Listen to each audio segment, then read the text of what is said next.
Arthur Vance was one of the richest men in the state, a titan of industry whose name was etched onto university halls and hospital wings. His mansion was a monument to his success, a sprawling estate of polished marble and glass that overlooked the city like a modern-day fortress. But within its silent, echoing halls, no amount of money could fix the one thing that was truly broken. After firing the seventh specialist in as many months, a profound and chilling desperation had settled over him. His 4-year-old son, Leo, was lost in a silent world, a world no expert could penetrate, and Arthur was failing him. Then a woman named Clara Mayhew arrived, a humble applicant for a position that was a mix of housekeeper and companion, a role no one else seemed to want. She had a painful quietness about her, a history of loss, etched in the gentle lines around her eyes.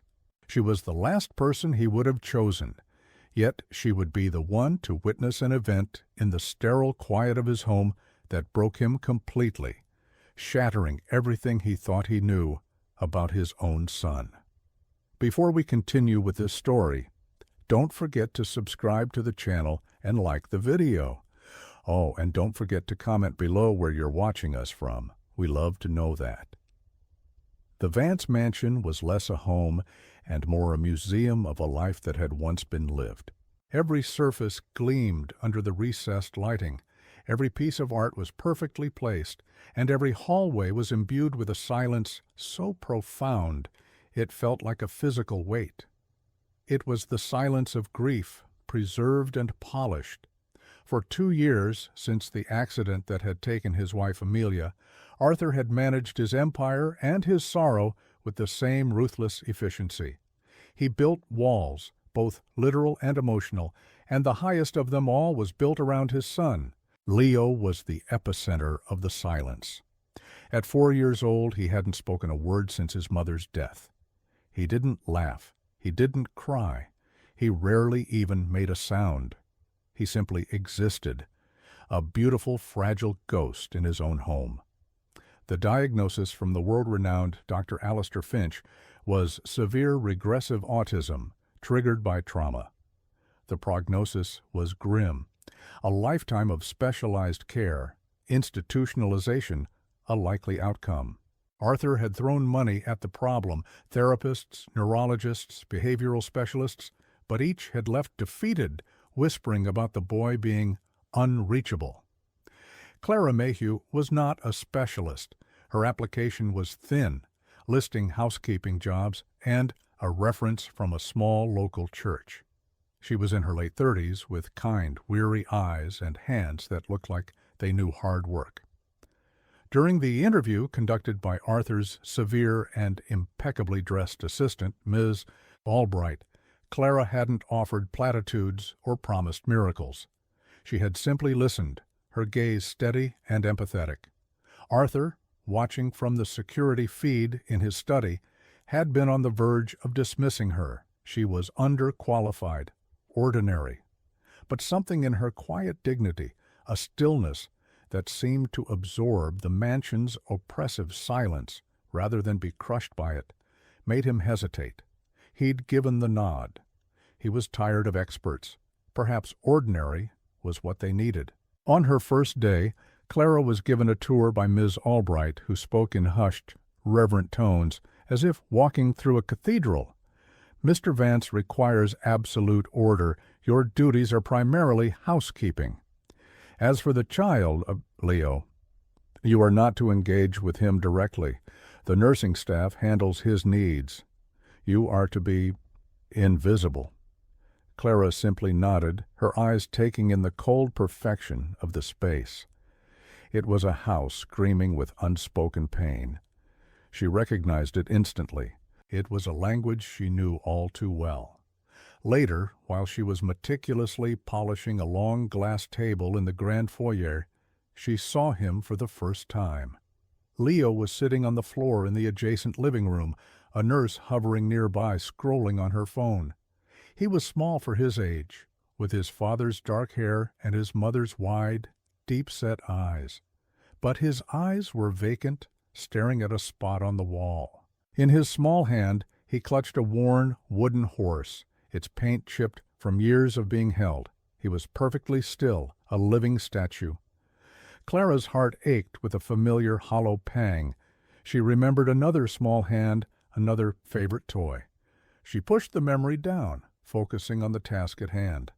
The late afternoon sun slanted through the floor-to-ceiling windows, striking a crystal prism on a nearby shelf.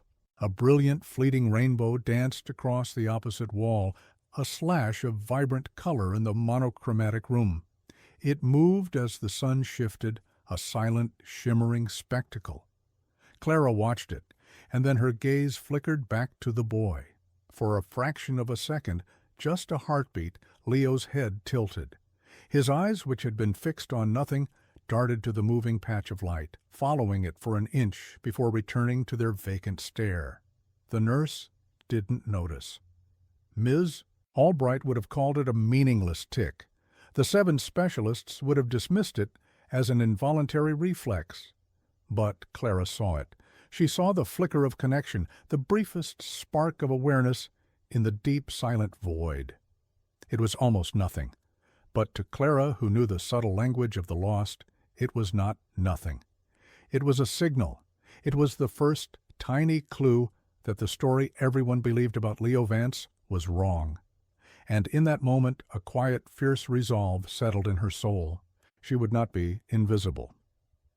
In the days that followed, Clara moved through the Vance mansion with a quiet grace that was, in itself, a form of rebellion against the house's sterile rigidity. She performed her duties with meticulous care, leaving every surface gleaming, every cushion plumped. She was a model employee, earning clipped, approving nods from Ms. Albright. But her real work began when no one was watching. Her focus was always subtly on Leo. She learned his schedule, the precise times the rotating nurses would take him to the designated playroom, a sterile padded environment filled with expensive but soulless educational toys, or for a silent walk around the manicured gardens. She observed him not as a patient or a problem to be solved, but as a small boy trapped behind a wall of glass. Her first experiment was with sound. The house was a tomb of silence, broken only by the hushed footsteps of staff or the distant hum of the climate control system. Clara began to hum. It was a simple, low melody, a lullaby she hadn't let herself recall in years. The tune was soft, almost subliminal, as she dusted the ornate banisters or polished the endless marble floors. She did it when she was in the vicinity of Leo, never looking at him directly, never making it obvious. For days there was no reaction. He remained in his bubble, clutching the little wooden horse, his constant companion. The nurses ignored her humming, dismissing it as the idle habit of a housekeeper. But Clara was patient. She had learned patience from the deepest kind of sorrow. She knew that some seeds need time to germinate in frozen ground. Then, one afternoon, she was cleaning the windows in the solarium, a vast glass-enclosed room at the back of the house that had fallen into disuse. It was filled with neglected, dusty plants and forgotten patio furniture, a ghost of the vibrant space Amelia Vance had once cultivated. Leo and his nurse were in the adjoining room. As Clara hummed her tune, she saw Leo's hand, the one holding the wooden horse, tighten its grip. It was a minuscule, convulsive movement, but it was perfectly in time with a beat in the melody. Her own breath caught in her throat. She stopped humming. The hand relaxed. She started again, softly. The tiny fingers clenched once more. It was a response, a definite, measurable response. Her heart, which had felt like a leaden weight in her chest for so long, gave a hopeful flutter. Her next series of experiments involved touch and scent. She noticed that all of Leo's clothes, his bedding, everything he came into contact with, was washed in a harsh, unscented, hypoallergenic detergent. It was sterile, clinical. One day, when the laundry was being processed, Clara took one of Leo's small T-shirts and, when no one was looking, washed it by hand using a simple, gentle soap scented with a hint of lavender. She remembered the scent from her own small garden, a scent of calm and home. She folded it carefully and ensured it was placed back in his drawer. The next day she watched as the nurse dressed him in it.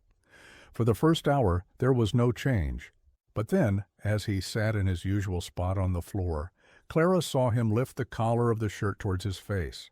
He didn't sniff it in an obvious way, but for a moment his nose was buried in the fabric, and his entire body seemed to soften, his rigid posture relaxing by a barely perceptible degree.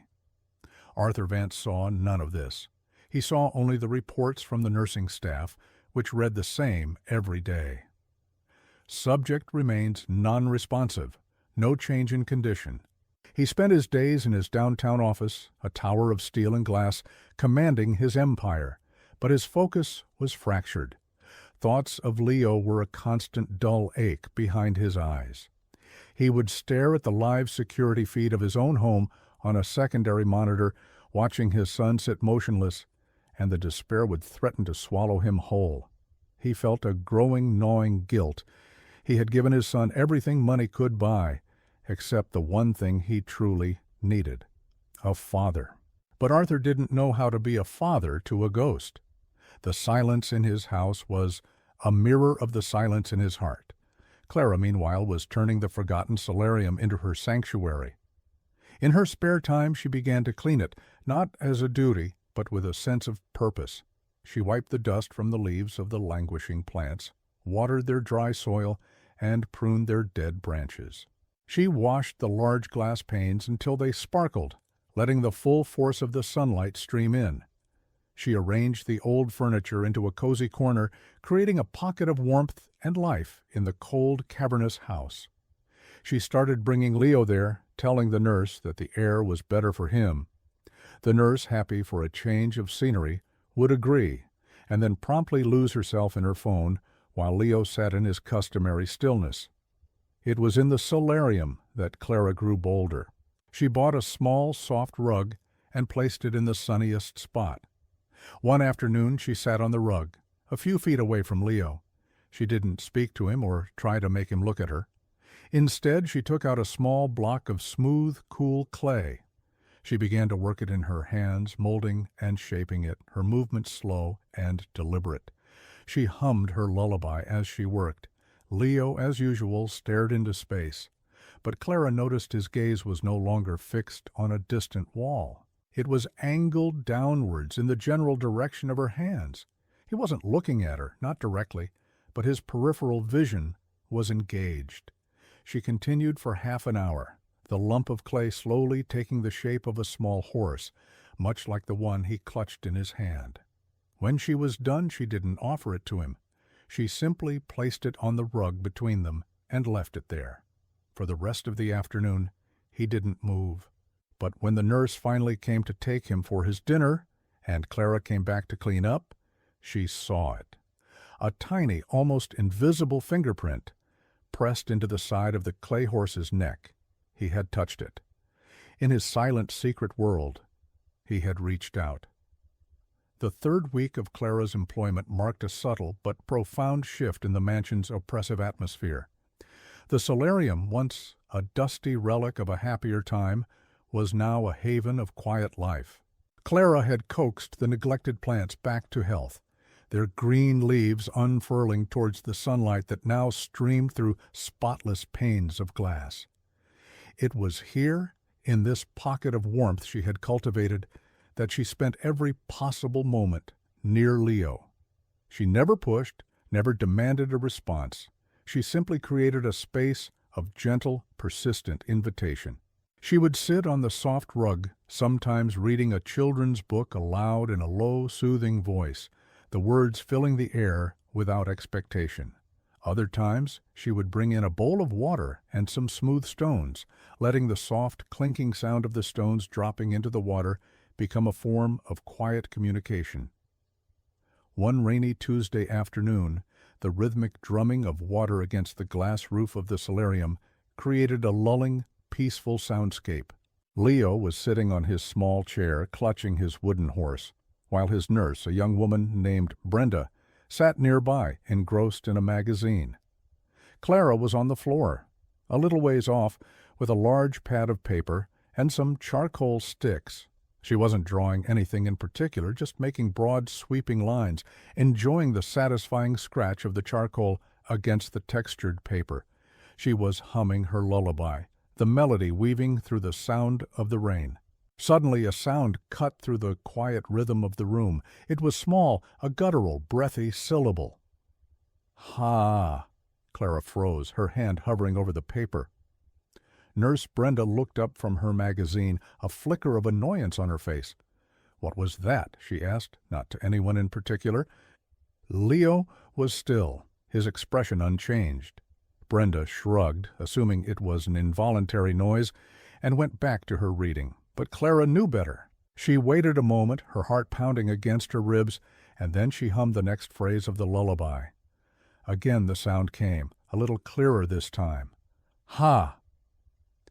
It was a primitive echo of the note she was singing. He was responding. He was trying to sing with her. Tears pricked the corners of Clara's eyes, hot and sudden. It was the most beautiful sound she had ever heard.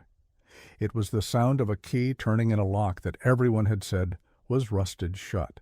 She looked over at Leo, and for the first time his eyes were not vacant.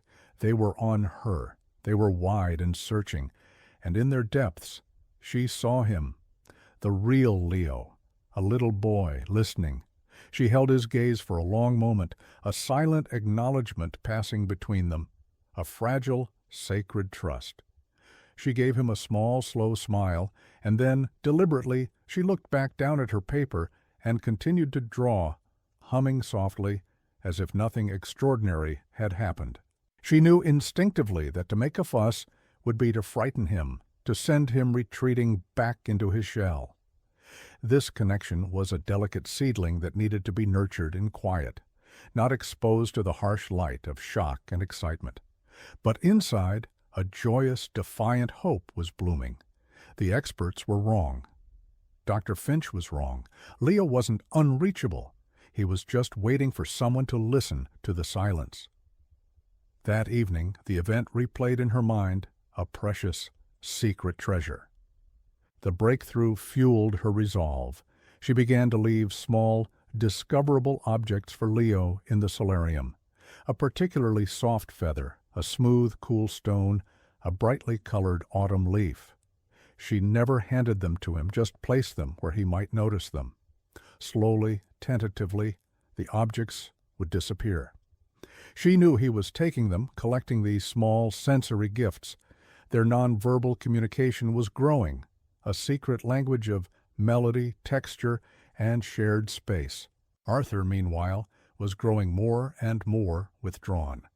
A major acquisition for his company was proving difficult, and the stress, compounded by his endless worry for Leo, had left him hollowed out. He moved through his magnificent home like a shadow, rarely seeing his son, entrusting his care entirely to the professionals he paid so handsomely.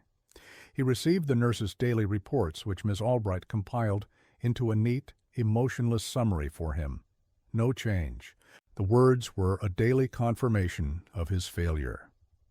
One evening, frustrated after a tense phone call, he found himself pacing his study. The silence of the house felt particularly loud tonight. On his monitor, he could see the feed from the solarium. The new housekeeper, Clara, was there, wiping down the leaves of a large ficus tree. Leo was sitting on the floor nearby. It was a placid, typical scene. Arthur was about to turn away when he saw Clara finish her task, sit on the rug, and begin to hum. He watched, detached, as she started sketching on a pad.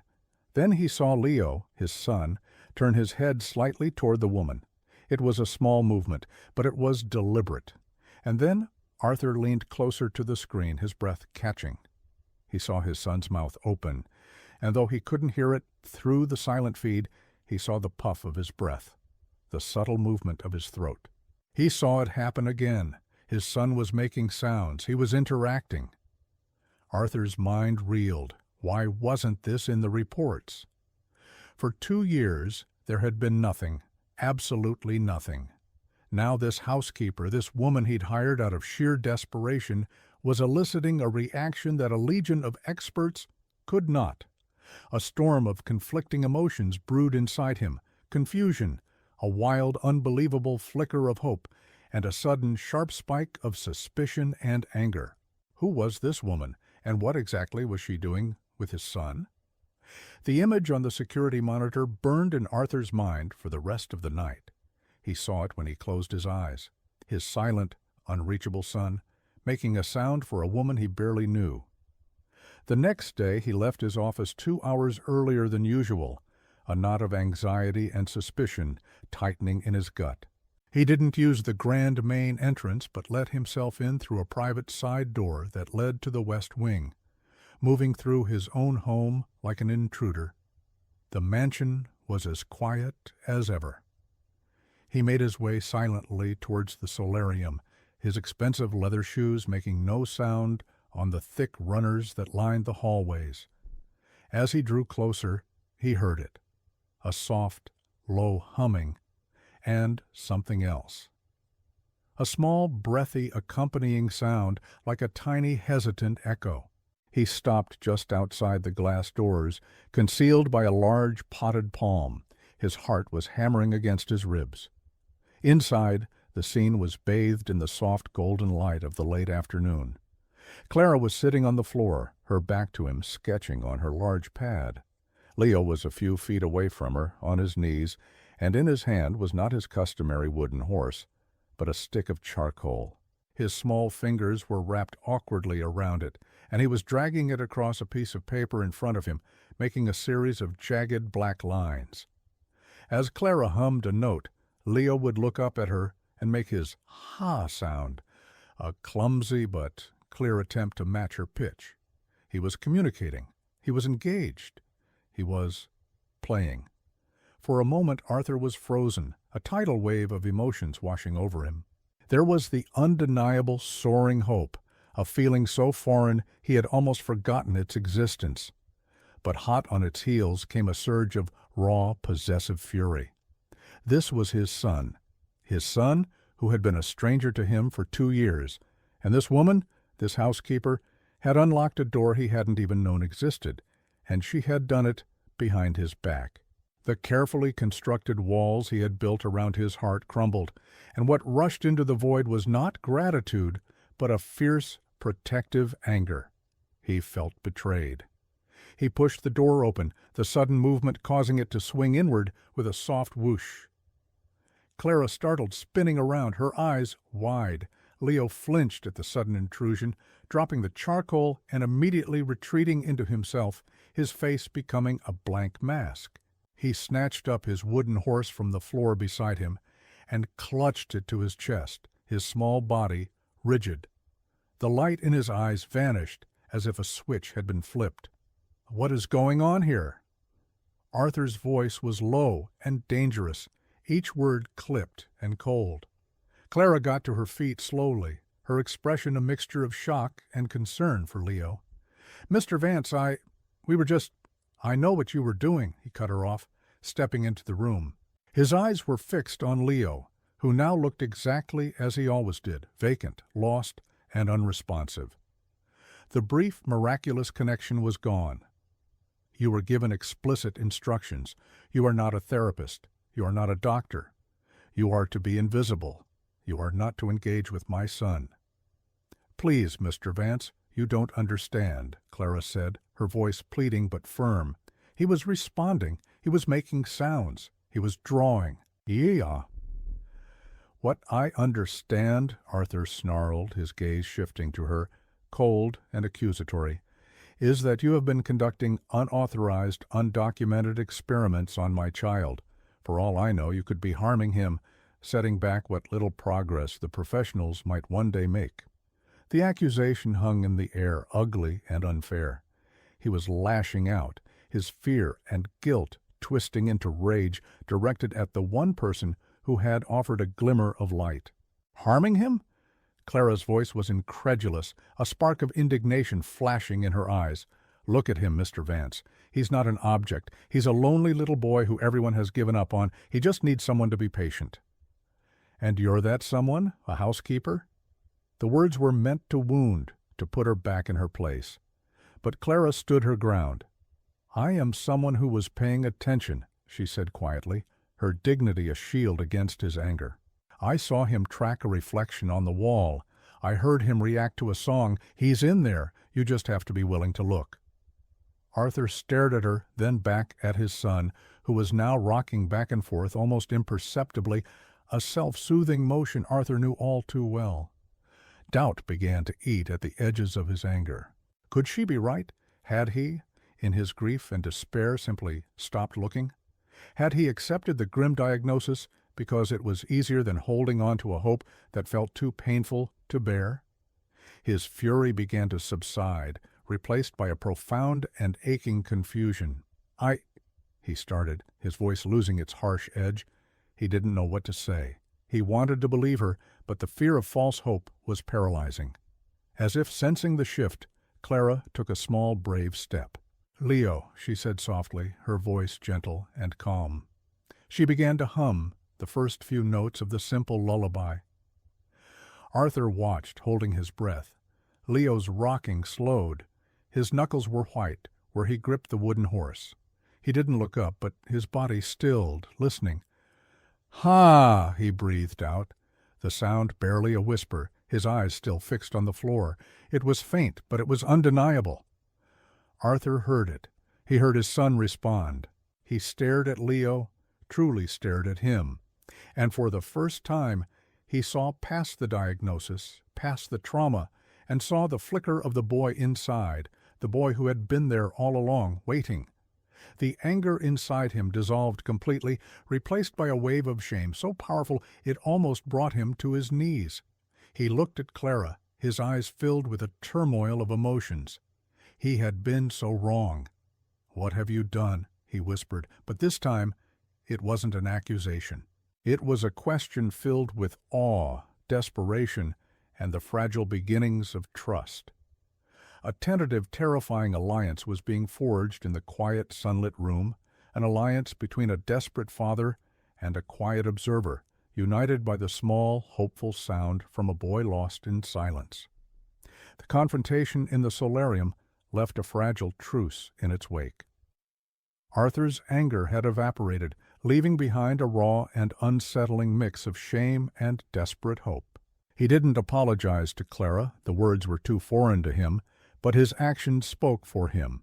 He instructed Ms. Albright that Clara was to be given discretionary time with Leo, and that the nursing staff was not to interfere with their sessions in the solarium.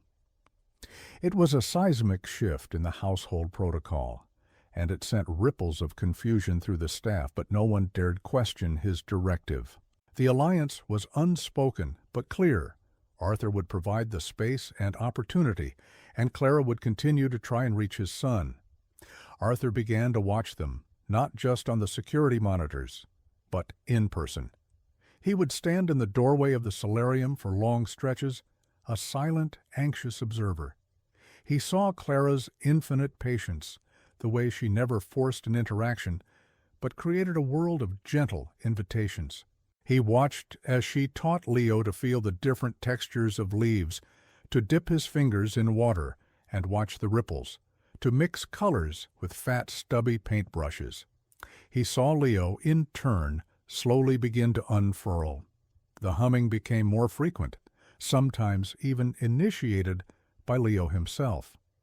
He started making more eye contact, brief, fleeting glances at first, which gradually lengthened into moments of genuine connection. One afternoon, Arthur watched, his throat tight, as Leo took the worn wooden horse he never let go of and gently pushed it across the floor towards Clara. She had simply smiled, pushed it gently back, and a new game was born. It was a simple, profound exchange of trust. This progress, as miraculous as it was, raised a disturbing question in Arthur's mind. If Leo was capable of this, why had Dr. Finch and all the other experts been so utterly wrong? His trust in the medical establishment, once absolute, began to fracture. He needed answers. "I want to see everything," he told Clara one evening after Leo was asleep. Every medical file, every report, every note Dr. Finch has ever made about my son." Clara nodded, her expression serious. "I think that's a good idea. Something isn't right." The next day, Arthur's office was transformed into an investigative hub. Boxes of medical files were delivered from the doctor's office and the various clinics Leo had attended. Together, he and Clara sat at his large mahogany desk, poring over years of documents. Arthur, with his sharp, analytical mind, sorted through the clinical jargon, while Clara, with her intuitive understanding, looked for the human story hidden within the charts. At first, everything seemed in order. Dr. Finch's notes were meticulous, documenting Leo's regression after his mother's death, the failed therapies, the trials of different medications. It was a thorough, heartbreaking account of a child's decline. "It all looks so definitive," Arthur said, a note of defeat in his voice, rubbing his tired eyes. "Keep looking," Clara urged, her focus unwavering. "The boy I see in the solarium isn't the boy described in these pages." Her words spurred him on. He started pulling up old digital files on his server, family photos, home videos from before the accident. He clicked open a video file labeled "Amelia and Leo, Park Picnic." The date was from 3 weeks before Amelia's death. The video flickered to life, showing his wife, vibrant and laughing, pushing a 2-year-old Leo on a swing.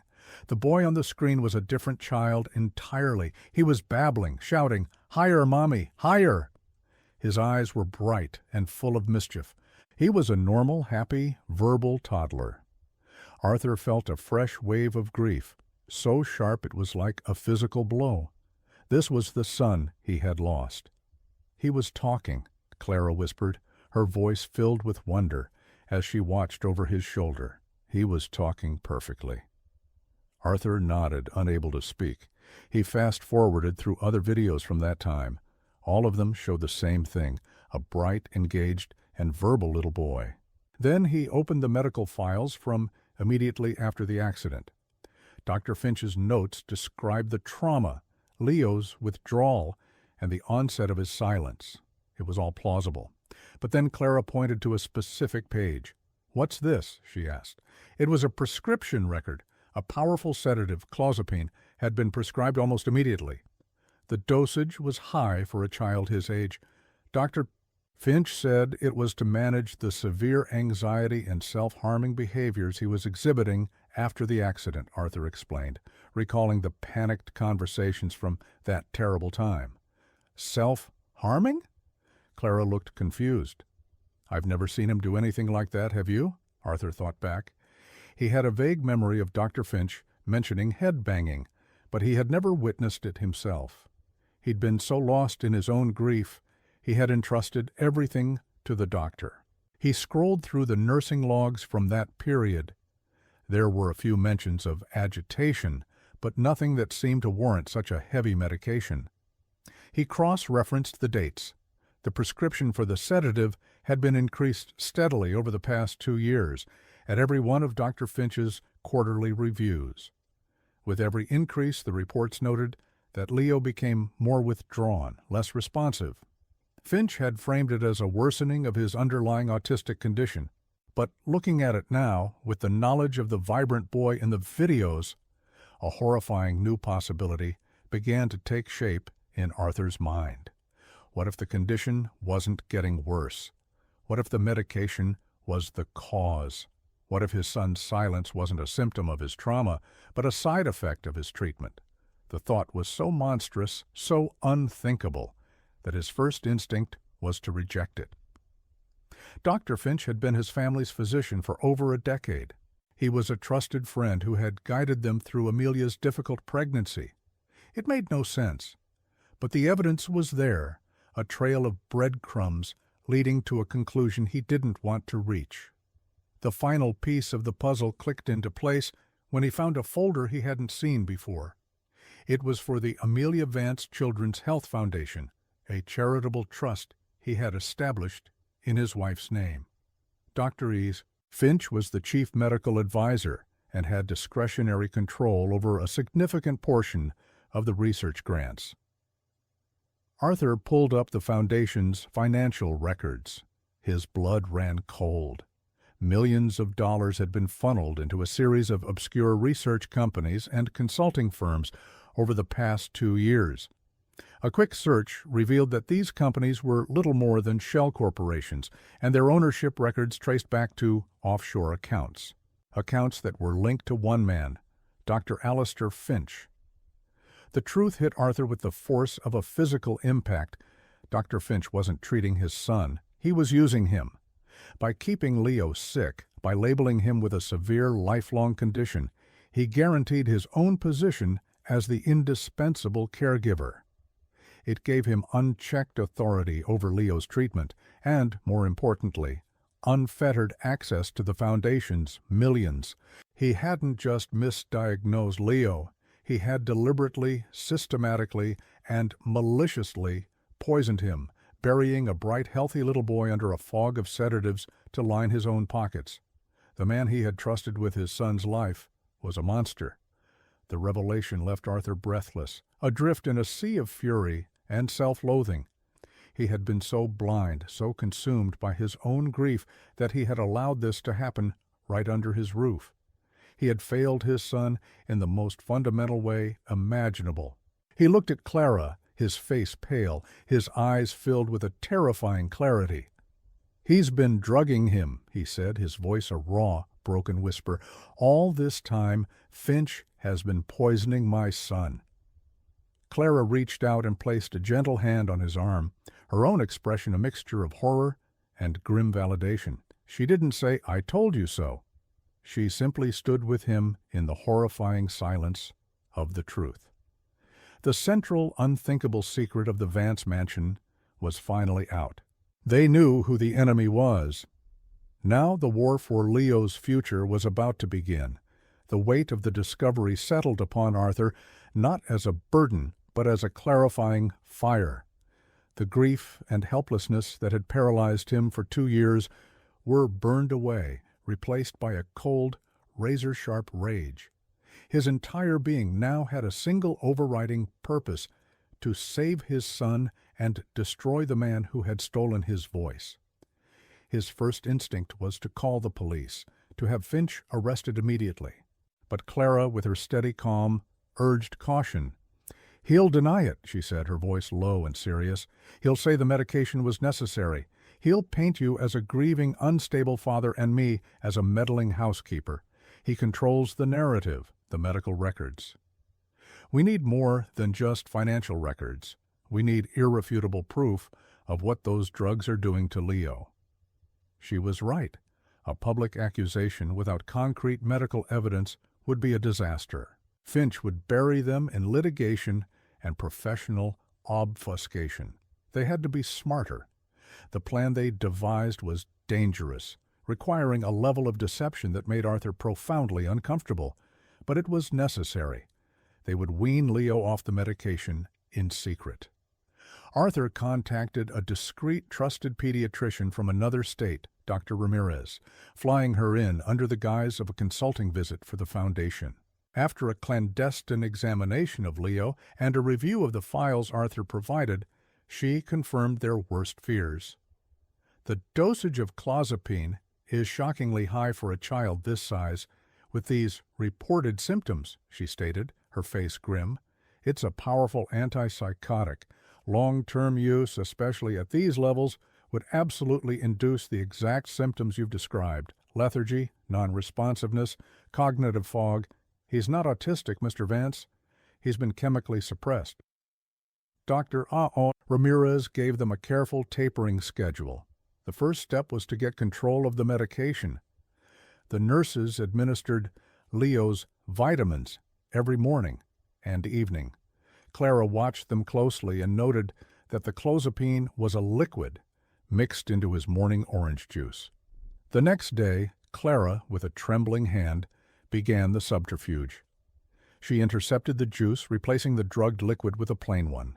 She saved the medicated dose, labeling it carefully. The first 24 hours were agonizing. Arthur and Clara watched Leo like hawks, terrified of potential withdrawal symptoms, but there were none. By the second day, a small but noticeable change began. Leo seemed more present. His eyes had a clarity they hadn't possessed before. He was more alert, his head turning to track sounds in the hallway, his gaze lingering on the colorful birds outside the solarium window. The progress was rapid, and with each passing day, it was like watching a flower that had been crushed under a boot slowly begin to straighten towards the sun. He started to make more sounds, not just the humming, but small, experimental noises, babbles and coos, like a much younger child rediscovering his own voice. He began to sleep through the night without the restless tossing that had plagued him. By the end of the first week, he said his first word. He and Clara were in the solarium. She was holding a bright red ball. "Ball," she said clearly, rolling it to him. He stopped it with his hands, looked at it intently, then looked up at her, his eyes shining with effort. "Bah!" he whispered. It was a tiny, imperfect sound, but it was a word. Arthur, watching from the doorway, felt tears stream down his face, the first he had shed since his wife's funeral. Their secret triumph, however, was short-lived. Dr. Finch, accustomed to being in complete control, grew suspicious. He had scheduled his monthly checkup with Leo. Arthur tried to postpone it, but Finch was insistent, citing the importance of continuity of care. The visit was tense. Finch noted Leo's increased alertness immediately, but he twisted it into a negative. "This is a sign of increased agitation, Arthur," he said, his tone oozing false concern. "It often precedes a severe psychotic break. I think we need to increase his dosage." The casual malice of the suggestion made Arthur's blood run cold. He refused, stating he wanted to wait. The refusal planted a seed of alarm in Finch. He must have suspected something was wrong. He must have realized he was losing control. His retaliation was swift and cruel. A week later, 2 stern-faced caseworkers from Child Protective Services arrived at the mansion. They had received an anonymous tip. The caller, a concerned medical professional, had reported that Leo Vance was being neglected, his court-ordered medical regimen ignored by an unqualified and emotionally unstable caregiver, and that his father was complicit. Finch had struck back, not at Arthur directly, but at his weakest point, Clara. The caseworkers were formal and suspicious. They interviewed Arthur, Ms. Albright, and the nursing staff, who, loyal to Dr. Us, Finch corroborated the story that Clara was overstepping and that Leo's condition seemed to be deteriorating into a state of unmanageable hyperactivity. They insisted on interviewing Clara alone. The interview was an interrogation. They questioned her qualifications, her methods, her history. They twisted her gentle care into reckless endangerment. The result was a foregone conclusion. A temporary order was issued. Clara Mayhew was to have no further contact with Leo Vance, pending a full investigation. She was to vacate the premises immediately. The words hit Clara and Arthur like a physical blow. The caseworkers, accompanied by a grim-faced Ms. Albright, escorted a stunned Clara to her room to pack her things. Leo, who had been in the solarium, seemed to sense the shift. He began to cry, a thin, panicked wail that tore through the silent house. It was the first time Arthur had heard him truly cry in 2 years. He ran to his son, who clung to him, his small body trembling, his eyes searching desperately for the one person who made him feel safe. Arthur had to watch, helpless, as Clara walked out the front door, her face a mask of quiet devastation. The moment the door closed, Leo's crying subsided into a series of heartbreaking, silent sobs. He retreated back into himself, the light in his eyes dimming once more. Dr. Finch had not only discovered their secret, he had ripped the heart out of their nascent recovery, plunging the Vance mansion back into a desperate, chilling silence. The silence that descended upon the mansion after Clara's departure was heavier and more suffocating than before. It was no longer the quiet of preserved grief, but the dead air of defeat. Leo regressed almost instantly. He refused to eat. He stopped making sounds. He would sit for hours clutching his wooden horse, staring at the empty spot on the rug in the solarium where Clara used to sit. He was inconsolable, and the sight of his son's relapse fueled the fire of Arthur's rage into a white-hot inferno. The pain of seeing Leo suffer was unbearable, but it gave him a terrifying clarity. Finch had made a critical error. He had mistaken Arthur's grief for weakness. He had underestimated what a father would do to save his child. Arthur Vance, the titan of industry, went to war. The first call he made was not to a lawyer, but to the best private investigation firm in the country. "I want everything on Dr. Alastair Finch," he told the head of the firm, his voice dangerously calm. "I want his financials, his associates, his personal life. I want to know where he buys his coffee. I want every skeleton in his closet, and I want it yesterday." He spared no expense, authorizing a budget that could fund a small corporation. While the investigators dug into Finch's life, Arthur focused on the medical front. He flew Dr. Ramirez back, along with 2 other top pediatric neurologists. They conducted a full battery of tests on Leo in a secure wing of a private hospital Arthur had booked out. They took blood samples, did brain scans, and documented with clinical precision the boy's condition. The results were unequivocal. The tests showed lingering traces of clozapine in Leo's system, but no biological markers for autism or any other congenital neurological disorder. Their official report was a bombshell. Leo Vance's symptoms were iatrogenic, meaning they were caused by medical treatment. He was a perfectly healthy boy who had been systematically sedated for 2 years. Meanwhile, Arthur reached out to Clara. He moved her into a secure luxury apartment downtown, assuring her that this was temporary. He needed her, not just for Leo, but for the fight ahead. "I need you to write it all down," he told her, sitting across from her in the sterile, unfamiliar living room. "Everything you observed, every little change, every sound, every look, the dates, the times. Your testimony is the heart of this." For days, Clara wrote, filling a notebook with her careful, compassionate observations. It was a powerful human counter-narrative to Finch's cold, clinical lies. The private investigators delivered their first report within a week, and it was more damning than Arthur could have imagined. Finch was drowning in debt, from a series of failed real estate ventures and a gambling habit. The shell corporations weren't just for embezzling from the foundation. They were a front for a complex money laundering scheme. The investigators also found something else, a former nurse who had worked for Finch years ago. She had quit after witnessing him alter a patient's records to cover up a medication error.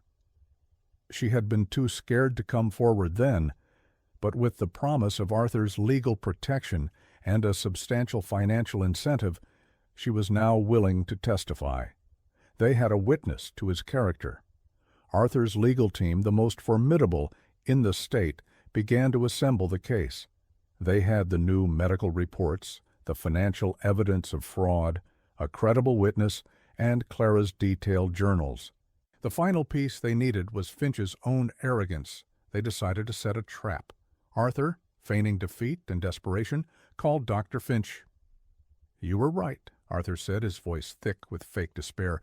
"Leo is worse than ever. I was a fool to listen to that woman. I need your help. I'll do whatever you say." The relief in Finch's voice was palpable. He agreed to come to the mansion the next day to readjust Leo's treatment plan. The mansion was prepared like a theater for its final act. Tiny, undetectable cameras and microphones were installed in the study where the meeting would take place. Dr. Ramirez and a lawyer were hidden in an adjacent room, watching a live feed. Clara was there too, hidden from view, her presence a silent source of strength for Arthur. When Dr. Finch arrived, he was smug and condescending, the picture of a professional taking back control from a hysterical parent.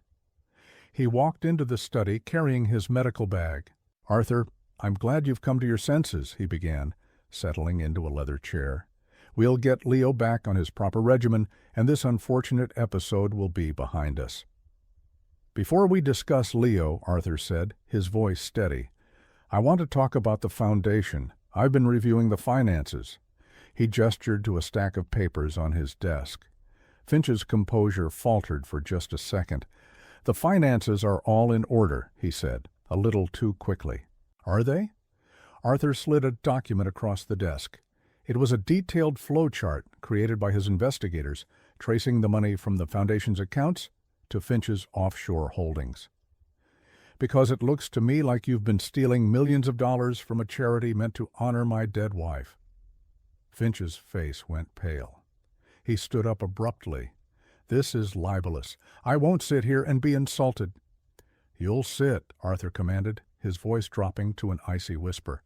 "You'll sit and you'll listen." He then laid out the entire case, piece by piece.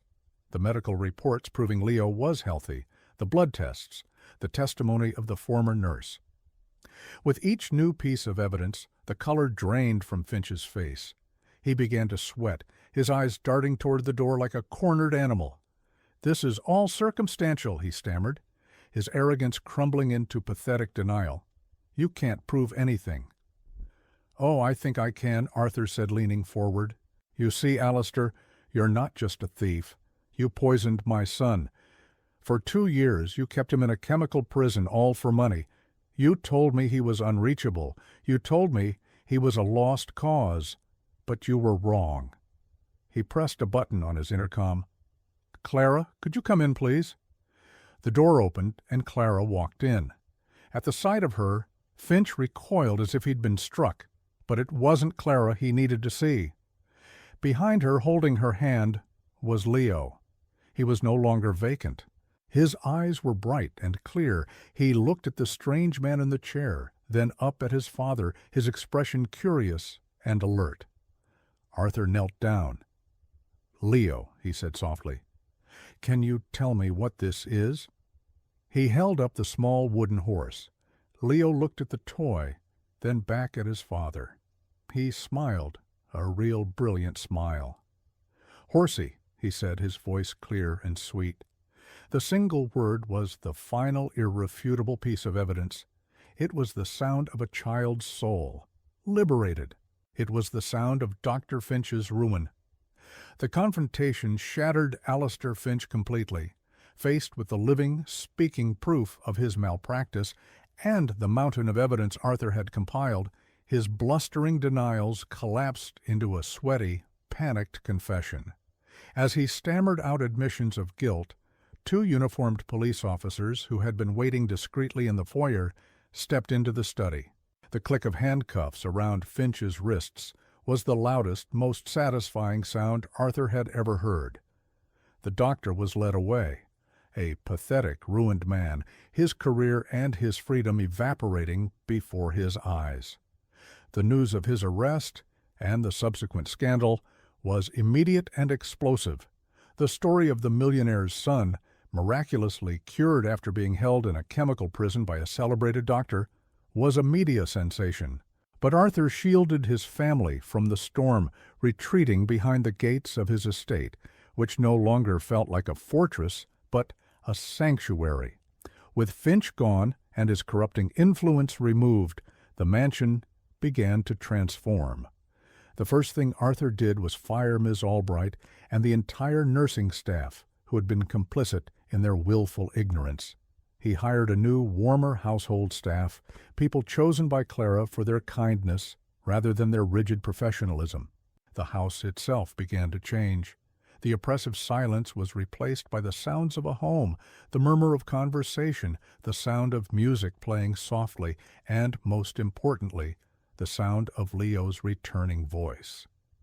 Clara moved back into the mansion, not as a housekeeper, but as an essential part of the family. Her official title was Leo's governess, but her role was so much more. She was his teacher, his confidant, and the steady, loving, maternal presence he had been so cruelly denied. Her bond with Arthur deepened as well, forged in the crucible of their shared fight for Leo. They spent their evenings together, not in silent, separate rooms, but in the solarium, watching Leo play, sharing stories, and slowly, cautiously, healing their own wounds. Arthur learned of the son Clara had lost to a sudden illness years ago, a tragedy compounded by a doctor who had dismissed her concerns until it was too late. He finally understood the source of her fierce intuition, her profound empathy for a child no one else would listen to. He, in turn, opened up about his grief for Amelia, admitting how he had allowed it to isolate him from his own son. In sharing their pain, they found a common strength. Leo's progress was astonishing. With the sedatives completely out of his system, his natural development, which had been frozen for 2 years, resumed at an accelerated pace. He was like a spring bud finally allowed to bloom. His vocabulary exploded, his motor skills improved daily, and his personality, a bright and curious nature, emerged. He was full of questions, laughter, and an insatiable desire to explore the world he was rediscovering. The sterile playroom was dismantled, replaced with a room full of Legos, art supplies, and books. The manicured gardens became a place for running, digging for worms, and kicking a soccer ball with his father. Arthur, for his part, underwent a transformation just as profound. He delegated the day-to-day operations of his company, his priorities completely reordered. He learned how to be a father, how to read a bedtime story with silly voices, how to build a wobbly block tower, how to simply be present. He discovered the simple joy of hearing his son call him Daddy, a word he once thought he would never hear. The cold, grieving billionaire was gone, replaced by a warm, engaged, and deeply loving parent. The legal battle against Finch concluded with a swift and decisive victory. He was convicted on multiple counts of fraud, embezzlement, and felony medical malpractice. He was sentenced to a lengthy prison term, his name and reputation utterly destroyed. Arthur restructured the Amelia Vance Children's Health Foundation, installing a new ethical board and dedicating its mission to advocating for patients' rights and exposing medical fraud. Clara was given a permanent seat on that board. Their victory was complete, their vindication absolute. The house was no longer a monument to loss, but a vibrant home filled with hope and laughter. The found family, the quiet observer, the redeemed father, and the liberated child had weathered the storm and emerged into the light, stronger and more whole than they had ever been apart. 1 year later, the solarium was the heart of the Vance home. Sunlight streamed in, illuminating the lush greenery and the colorful finger paintings taped to the glass. 5-year-old Leo, chattering excitedly about his first day of kindergarten, was showing a drawing to his father. It was a picture of 3 figures holding hands under a bright yellow sun. A tall man, a woman with a kind smile, and a small boy between them. "That's you, and that's Clara, and that's me," he explained proudly. Arthur looked at the drawing, then over at Clara, who was watching them with a warm, loving expression. Her quiet strength had not only saved his son, but had saved him too. He reached out and took her hand, his fingers lacing with hers. The gesture was as natural as breathing. That evening, at the inaugural gala for the newly relaunched foundation, Arthur stood at the podium, looking out at the city's most influential people. He spoke of the foundation's new mission, of holding power accountable, of being a voice for the voiceless.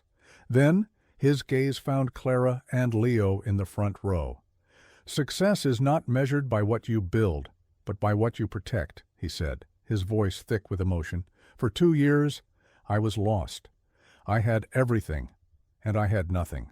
And then a quiet, observant woman came into our lives and reminded me that the most important thing is to simply pay attention. She saved my son. She saved me, and she has brought more light into our home than I ever thought possible." He looked directly at Clara, his love and gratitude shining in his eyes for all to see. "This foundation is dedicated to my late wife, Amelia, but its heart and its future belong to Clara Mayhew, my partner, and my family." The applause was thunderous, but Arthur only had eyes for his new family. He saw Leo smiling and clapping, a happy, thriving boy. He saw Clara, her eyes shining with tears of joy. He knew with absolute certainty that true wealth wasn't stored in bank vaults or measured in stock prices. It was found in the simple, unbreakable bonds of love and trust. It was a lesson learned through pain and paid for with courage, a reminder that sometimes the most profound healing begins when someone is simply brave enough to listen to the silence. Before we go, don't forget to subscribe to the channel and like the video. Oh, and don't forget to comment below where you're watching us from. We love to know that.